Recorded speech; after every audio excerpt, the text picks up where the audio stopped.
નમસ્તે વિદ્યાર્થી મિત્રો, ધોરણ 10 સામાજિક વિજ્ઞાન પ્રકરણ 10 ભારતમાં કૃષિ. હવે પ્રકરણના આપણે અંત ભાગ તરફ આપણે જઈ રહ્યા છીએ. તો આજનો પ્રશ્ન છે, ભારતમાં આજે અનાજનું સંરક્ષણ કરવાની સાથી જરૂર બન્યું છે.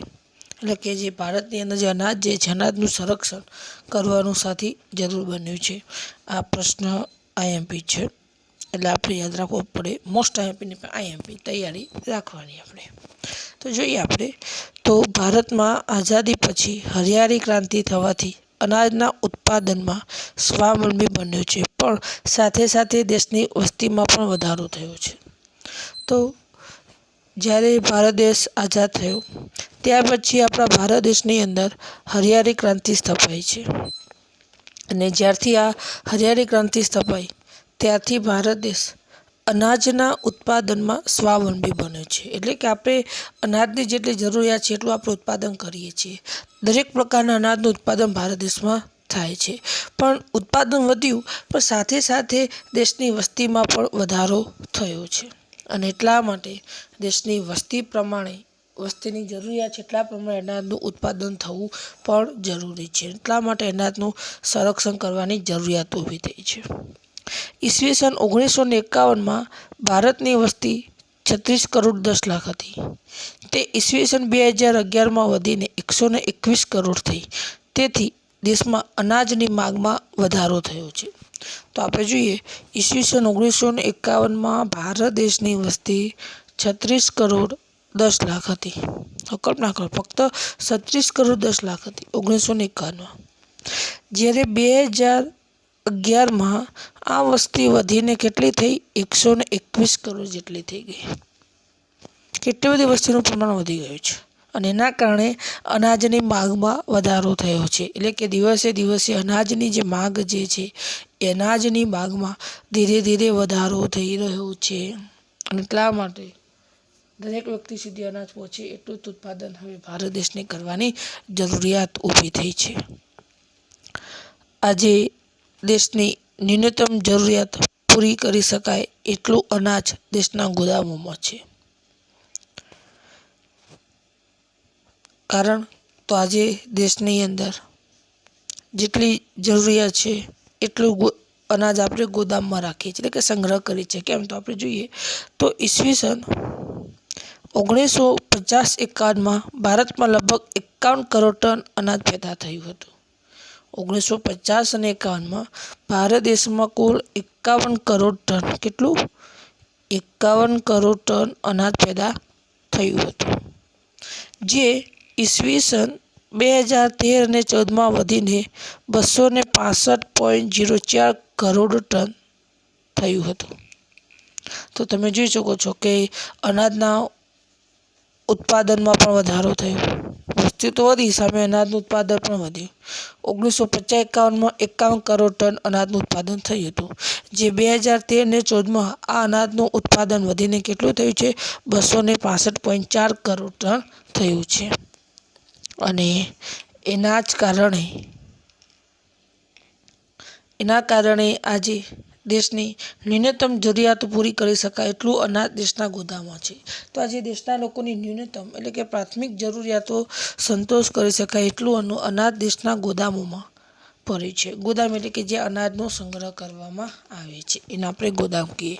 આજે ભવિષ્યની અંદર દુષ્કાળ પડે, અતિવૃષ્ટિ, અનાવૃષ્ટિ, ઘણી બધી આપત્તિઓ આવી શકે છે.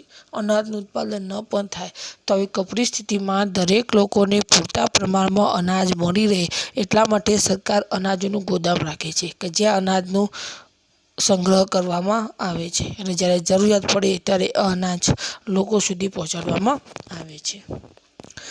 અનાજના એ ભંડારો જાળવી રાખવા અને તેમાં વધારો કરવો જરૂરી બન્યો છે. તો જે અનાજના જે ભંડારો જે છે, જે આપણે અનાજનો સંગ્રહ કરી રાખીએ છીએ એને જાળવી રાખવા અને સાથે સામે એમાં વધારો કરવો પણ જરૂરી છે. કારણ કે વસ્તી વધતી જ જાય છે. જેટલી વસ્તી વધે એટલું અનાજનું સંગ્રહ આપણે વધારે કરવું પડશે. અને એટલા માટે જે અનાજના જે ભંડારો જે છે જાળવી રાખવા જે જરૂરી બન્યા છે. આજે અનાજનો બફર સ્ટોક ઊભો કરીને દુષ્કાળ કે અનાજની અછત સમયે તે અંગે નાબૂદ કરી શકાય છે. તો આ જે અનાજનો બફર સ્ટોક આપણી પાસે છે, એટલે કે આપણે એટલું બધું અનાજનો સંગ્રહ કરી શકીએ છીએ કે જ્યારે ભવિષ્યમાં કોઈ દુષ્કાળ પડે અથવા તો અનાજની અછત ઊભી થાય તો આ સમયે આપણે આ તંગીને નાબૂદ કરી શકીએ છીએ. એટલું બધું અનાજનો આજે આપણે શું કરી રહ્યા છીએ? સંગ્રહ કરી રહ્યા છીએ. કારણ કે ભવિષ્યની અંદર આપણે આવા દુષ્કાળો આપણે જોયેલા છીએ. ઘણા બધા લોકોને અનાજ નહોતું મળ્યું, એટલા માટે સરકાર ત્યાંથી જાગૃત થઈ ગઈ, અનાજના સંગ્રહ કરવા માટેના ગોદામો બનાવ્યા. ત્યાં આગળ આપણને અનાજનો બફર સ્ટોક પડ્યો છે, એટલે કે ઘણું બધું અનાજ સંગ્રહ કરેલું આપણને જોવા મળી રહ્યું છે. જ્યારે દુષ્કાળ પડે, અનાજનું ઉત્પાદન ન થતું હોય તો આવા સમયની અંદર આ સંગ્રહ કરેલા અનાજનો ઉપયોગ લઈ શકાય છે. આગળ આપણે જોઈએ તો અનાજના ગોદામોમાં આ અનાજને બગડતું અટકાવવા માટે અનાજને સાચવવાની વૈજ્ઞાનિક પદ્ધતિઓ પણ અપનાવવી જોઈએ. તો આજે જે ગોદામની અંદર જે અનાજ પડ્યું છે એ અનાજ બગડે નહીં એ માટે વૈજ્ઞાનિક પદ્ધતિઓ પણ અપનાવવી જોઈએ. કારણ કે લાંબા સમય સુધી આપણે અનાજનો સંગ્રહ કરીએ તો ઘણી જગ્યાએ અનાજ ખરાબ પણ થઈ જતું હોય છે. તો જે ગોદામોમાં જે અનાજનો સંગ્રહ કરેલો છે એ સંગ્રહ કરે તો છે, પણ એ અનાજને કોઈ પણ રીતે નુકસાન ન થાય એની જાળવણી કરવી જરૂરી છે. ઘણી જગ્યાએ ગોદામોમાં વરસાદનું પાણી ઘૂસી જાય તો અનાજ ખરાબ થઈ જાય, અતિશય ગરમી પડે અનાજ ઉપર તો ખરાબ થઈ જાય. એટલે આ દરેક બાબતોનું ધ્યાન રાખવું જરૂરી છે. તો કહેવાનો બાબત કે ગોદામોમાં અનાજને બગડતું અટકાવવા માટે અનાજને સાચવવાની વૈજ્ઞાનિક પદ્ધતિ આપણે અપનાવવી પડશે, જેથી કરીને અનાજને આપણે યોગ્ય રીતે સાચવી શકીએ. સરકારે ખાદ્ય સુરક્ષા કાયદા દ્વારા દેશની ગરીબ પ્રજાને અનાજ વેચવાનું શરૂ કર્યું છે. તો આજે સરકાર ખાદ્ય સુરક્ષાના ઘણા બધા કાયદાઓ ઘડ્યા છે, જેના અનુસંધાને જે ગરીબ લોકો છે એવા લોકોને સરકાર મફતમાં અનાજ વેચે છે, ફ્રીમાં અનાજ આપે છે, જેથી કરીને ગરીબ લોકોને પૂરતા પ્રમાણમાં અનાજ મળી રહે. આમ દર વર્ષે દેશમાં મબલખ અનાજ થતું હોવાથી તેનું સંરક્ષણ કરવું અનિવાર્ય બને છે. તો દર વર્ષે અનાજનું ઉત્પાદન વધુ થઈ રહ્યું છે અને એટલા માટે અનાજનું સંરક્ષણ કરવું જરૂરી રહે છે. ઉત્પાદન વધે છે, સામે વસ્તીનું પ્રમાણ પણ વધે છે. એના કારણે ગોદામો બનાવવા, ગોદામોમાં અનાજનો સંગ્રહ કરવો, અનાજ ખરાબ ન થાય એનું પણ ધ્યાન રાખવું, જેથી કરીને ભવિષ્યની અંદર આવતી આપત્તિઓ વખતે આ સંગ્રહ કરેલા અનાજનો ઉપયોગ આપણે કરી શકીએ. આગળના પ્રશ્ન તરફ આગળ વધીએ તો ભારતની ખેતી પર વૈશ્વિકરણની અસરો જણાવો.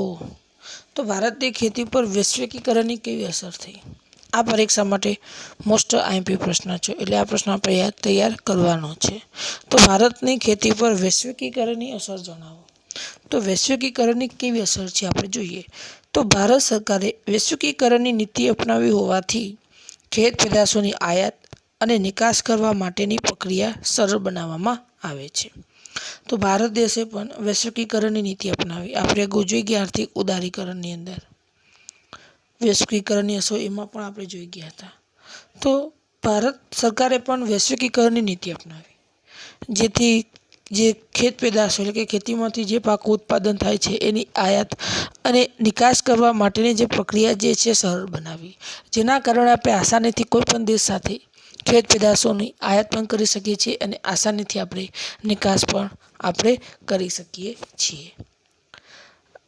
આજે ગુજરાત કપાસ, મરચાં, તલ વગેરે ચીનના બજારોમાં વેચવા લાગ્યા. તો આજે ગુજરાતમાંથી જે કપાસ ઉત્પાદન થાય, જે મરચાંનું ઉત્પાદન થાય, જે તલનું ઉત્પાદન થાય છે વગેરે જેવા પાકો ચીનના બજારોની અંદર આજે વેચવા લાગ્યા છે. આ પરીક્ષામાં એક ગુણમાં પરીક્ષામાં પૂછાય છે, તો આપણે યાદ રાખવી જરૂરી છે કે ગુજરાતની અંદર કયા કયા પાકો ચીનના બજારોમાં વેચવા લાગ્યા છે.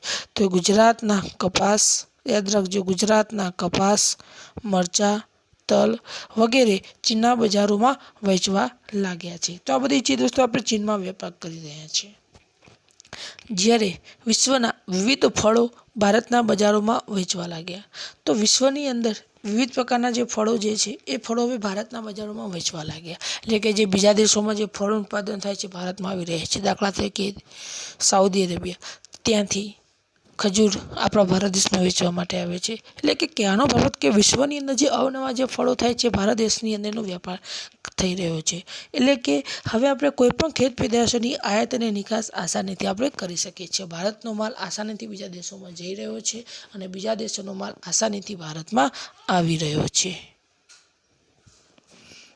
આગળ જોઈએ, આપણા કૃષિ ઉત્પાદનોને પરદેશથી આવતા એ જ ઉત્પાદનો સામે હરીફાઈમાં ઉતરવું પડે છે. તો આજે આપણા કૃષિ ઉત્પાદનોને પરદેશથી આવતા એ જ ઉત્પાદનો સામે આપણે હરીફાઈમાં ઉતરવું પડે છે. એટલે કે આજે ઘણી બધી કૃષિ ઉત્પાદનો પરદેશ એટલે કે વિદેશમાંથી આપણા ભારત દેશમાં આવે છે અને એ જ ઉત્પાદનો સાથે હવે આપણી હરીફાઈ થઈ રહી છે. કારણ કે હવે એક જ પ્રકારના પાકો દરેક દેશની અંદર ઉત્પાદન થવા લાગ્યું છે. એના કારણે ગુણવત્તાવાળી ચીજ વસ્તુ સાથે હરીફાઈ થઈ રહી છે. કારણ કે લોકો ગુણવત્તાવાળી ચીજ વસ્તુ વધારે ખરીદવાના છે. તો આ ઉત્પાદનો સામે હવે ધીરે ધીરે હરીફાઈમાં હવે આપણે ઉતરવું પડે તેમ છે. વૈશ્વિકીકરણને કારણે આપણી ગુણવત્તાવાળી પેદાશોનું પેટન્ટ દેશના નામે નોંધાવી લેવું જરૂરી છે. તો વૈશ્વિકીકરણને કારણે આપણી ગુણવત્તાવાળી પેદાશોનું પેટન્ટ દેશના નામે નોંધાવી લેવું એ જરૂરી બન્યું છે. એટલે કે આપણા ભારત દેશમાં જે ચીજ વસ્તુનું ઉત્પાદન થાય છે એની ગુણવત્તા નોંધાવી લેવી જરૂરી છે અને એ પણ ભારત દેશના નામે. ઉદાહરણ તરીકે આ કૃષિ પેદાશોની ગુણવત્તા આટલા ટકા છે અને એ આ ભારત દેશની છે, આવું નોંધાવવું જરૂરી છે. જેથી કરીને વિશ્વને પણ ખબર પડે કે ભારત દેશમાંથી આવા પ્રકારની ચીજવસ્તુ ગુણવત્તાવાળી આવે છે. કારણ કે હવે આપણે હરીફાઈ થવા લાગી. સામેના દેશો ગુણવત્તાવાળી ચીજવસ્તુ ખરીદવાના છે. આજે ભારત મોટી માનવ શક્તિ, ટેકનોલોજી અને આધુનિક સાધનોની મદદથી કૃષિ ક્ષેત્રે વિકસિત દેશો સાથે હરીફાઈ કરીને ટકી શકશે. તો બીજો મોટો ફાયદો એ થયો કે ભારત દેશ માટે મોટી માનવ શક્તિ, કારણ કે વસ્તી કેટલી બધી છે, વિવિધ પ્રકારની ટેકનોલોજી, અવનવા આધુનિક સાધનો વગેરેની મદદથી આપણે કૃષિ ક્ષેત્રે જે વિકસિત દેશો જે છે એમની સાથે હવે હરીફાઈમાં હવે આપણે ટકી શકીશું. કારણ કે હવે ખેતી ક્ષેત્રે ભારત દેશ પણ આધુનિક ટેકનોલોજીનો ઉપયોગ કરવા લાગ્યો, અવનવા સાધનોનો ઉપયોગ કરવા લાગ્યો. એના કારણે જે કૃષિ ક્ષેત્રે જે વિકસિત જે દેશો છે કે જ્યાં કૃષિ ક્ષેત્રે મબલક પાકનું ઉત્પાદન થાય છે એવા દેશો સાથે હવે આપણે હરીફાઈમાં ટકી શકીશું. વૈશ્વિકીકરણના કારણે બહુરાષ્ટ્રીય કંપનીઓ દ્વારા વેચવામાં આવતા મોંઘા જેનેટિકલ મોડિફાઈડ બીટી બિયારણો ભારતમાં મળવા લાગ્યા છે. તો આજે વૈશ્વિકીકરણને કારણે જે બહુરાષ્ટ્રીય કંપનીઓ એટલે કે બીજા રાષ્ટ્રની જે કંપનીઓ દ્વારા વેચવામાં આવતા મોંઘા જેનેટિકલી મોડિફાઈડ બીટી બિયારણો, આ બિયારણો એવા છે કે જે વધુમાં વધુ ઉત્પાદન આપે છે. એવા બિયારણો પણ હવે ભારતમાં મળવા લાગ્યા. એના કારણે ભારતનું ઉત્પાદન વધવા લાગ્યું. હવે બીટી બિયારણો આવે. આ બિયારણો જેનેટિકલ મોડિફાઈડ હોય છે એટલા માટેને બીટી બિયારણો કહેવાય. અને આ બિયારણો એવા હોય છે કે વધુ ઉત્પાદન આપે. જમીન ઓછી હોય છતાં પણ ઉત્પાદન આપણને વધારે મળે છે. એના કારણે હવે આ બિયારણો ભારતમાં પણ મળવા લાગ્યા, જેનો ફાયદો હવે ખેડૂતોને થઈ રહ્યો છે. પરંતુ સાથે સાથે ખેતી ખર્ચાળ બની છે. એક બિયારણોના કપાસ અને મકાઈના ઉત્પાદનમાં વધારો પણ થયો છે. તો આજે આપણે જોઈએ તો ખેતી જે છે વધુમાં વધુ શું બની રહી છે? ખર્ચાળ બની રહી છે. પણ છતાં પણ અંતે બિયારણોના કપાસ અને મકાઈના ઉત્પાદનમાં વધારો થયો. ખેતી તો ખર્ચાળ થઈ રહી, કારણ કે બીટી બિયારણો કિંમતમાં કેવા હોય? મોંઘા હોય. પણ સામે સામે કેટલોક ફાયદો એ થયો કે કપાસ અને મકાઈના ઉત્પાદનમાં શું થયું છે? વધારો થયો. કારણ કે આવા બીટી બિયારણનો ઉપયોગ કરવાના કારણે જ આજે કપાસ અને મકાઈની અંદર ઉત્પાદનમાં વધારો થયો છે. વૈશ્વિક બજારોમાં થતી ખેત પેદાશોની સ્પર્ધામાં સામનો કરવા ભારતે કૃષિ ક્ષેત્રે નવી ટેકનોલોજી અને ગુણવત્તાવાળી પેદાશોનું ઉત્પાદન વધારવું પડશે. તો જે વૈશ્વિક જે બજારોમાં જે ખેત પેદાશો જે છે એની સ્પર્ધામાં જો આપણે ટકી રહેવું પડશે તો આપણે કૃષિ ક્ષેત્રે અવનવી ટેકનોલોજી અને ગુણવત્તાવાળી પેદાશોનું ઉત્પાદન કરવું જ પડશે. તો જ આપણે વિશ્વ બજાર સાથે આપણે ટકી શકીશું. કારણ કે બીજા દેશોની ચીજ વસ્તુ ગુણવત્તાવાળી હશે અને જો આપણા દેશમાં ઉત્પાદન થયેલી ચીજ વસ્તુ ગુણવત્તા વગરની હશે તો આપણો માલ કોઈ જ નહીં ખરીદે. અને એટલા માટે આપણે નવી ટેકનોલોજી અને ગુણવત્તાવાળી પેદાશોનું ઉત્પાદન કરવું જ પડશે. તો જ આપણે વિશ્વના બજારોમાં આપણા ભારત દેશની ખેત પેદાશો જે છે ને વધુમાં વધુ વેચી શકીશું. બીજા દેશો સાથે આપણે આસાનીથી સ્પર્ધા આપણે કરી શકીશું. કૃષિ ક્ષેત્રે જોડાયેલા લોકોની આર્થિક ઉન્નતિ અને સમૃદ્ધિ વધારવા આયોજનબદ્ધ પગલાં ભરવા પડશે. તો જે કૃષિ ક્ષેત્રે જોડાયેલા જે લોકો જે છે એમની આર્થિક ઉન્નતિ એટલે કે આર્થિક વિકાસ થાય, સમૃદ્ધિ આવે એ માટે આયોજન પગલાં પણ ભરવા પડશે. એવું જરૂર નથી કે સારું ખેત ઉત્પાદન થાય, સારી ગુણવત્તા મળે, પણ સાથે સાથે જે કૃષિ ક્ષેત્રે જોડાયેલા જે લોકો જે ખેડૂતો જે છે એમની આર્થિક સ્થિતિમાં પણ સુધારો આવવો જરૂરી છે અને એ માટે આયોજનબદ્ધ પગલાં ભરવા જરૂરી બન્યા છે.